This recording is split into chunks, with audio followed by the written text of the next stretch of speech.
Запуск трансляции. Ассаламу алейкум. Добрый день, дорогие друзья, уважаемые подписчики, зрители канала Даймок онлайн. Так, вот это вот сообщение все еще продолжает рассылаться. Я поставлю картинку на это видео, поставлю картинку с номером машины, где там написано, это Приора М080 СО95 регион. И сейчас озвучу вам вот это самое сообщение, которое многие из вас, возможно, уже слышали. Ассаламу алейкум. В этой группе, по-моему, много чеченцев тоже есть. Вот в Краснодарском крае вот эта машина разбилась, чеченская. Здесь 2-3 трупа, не могут родственников найти, телефоны тоже разбитые. Отправьте по группам, попробуйте найти их родственников. Тут живые тоже есть, но в плохом состоянии. 2-3 человека, девушка умерла, парень тоже умер. Маленький ребенок, по-моему, один остался жив.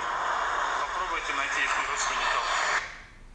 Так, вот это сообщение в июне месяце, во второй половине июня начало активно рассылаться. Дело в том, что я уже писал, рассказывал про этот случай. Это произошло 20 октября 2017 года в Краснодарском крае. Это было. В данном случае эта машина с чеченскими номерами принадлежала жителям Карачаево-Черкесии. Чеченцев там не было. Там представитель главы Чеченской Республики в Краснодарском крае этим вопросом занимался, разбирался. И мы тогда не смогли напрямую сами найти родственников, но там люди уже, которые занимались, они сказали, что они с родственниками в Карачаево-Черкесии, с родственниками этих людей уже связались. Это очень старое сообщение. Еще 20 октября 2017 года, то есть больше полугода назад, эта авария случилась.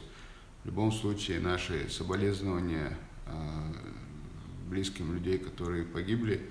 Но вот старое сообщение, тем более родным людей, которые раз за разом, может быть, видят это сообщение, им каждый раз это будет приносить боль. Пожалуйста, если это сообщение получите, не рассылайте, пожалуйста, удалите, пожалуйста, его из сетей.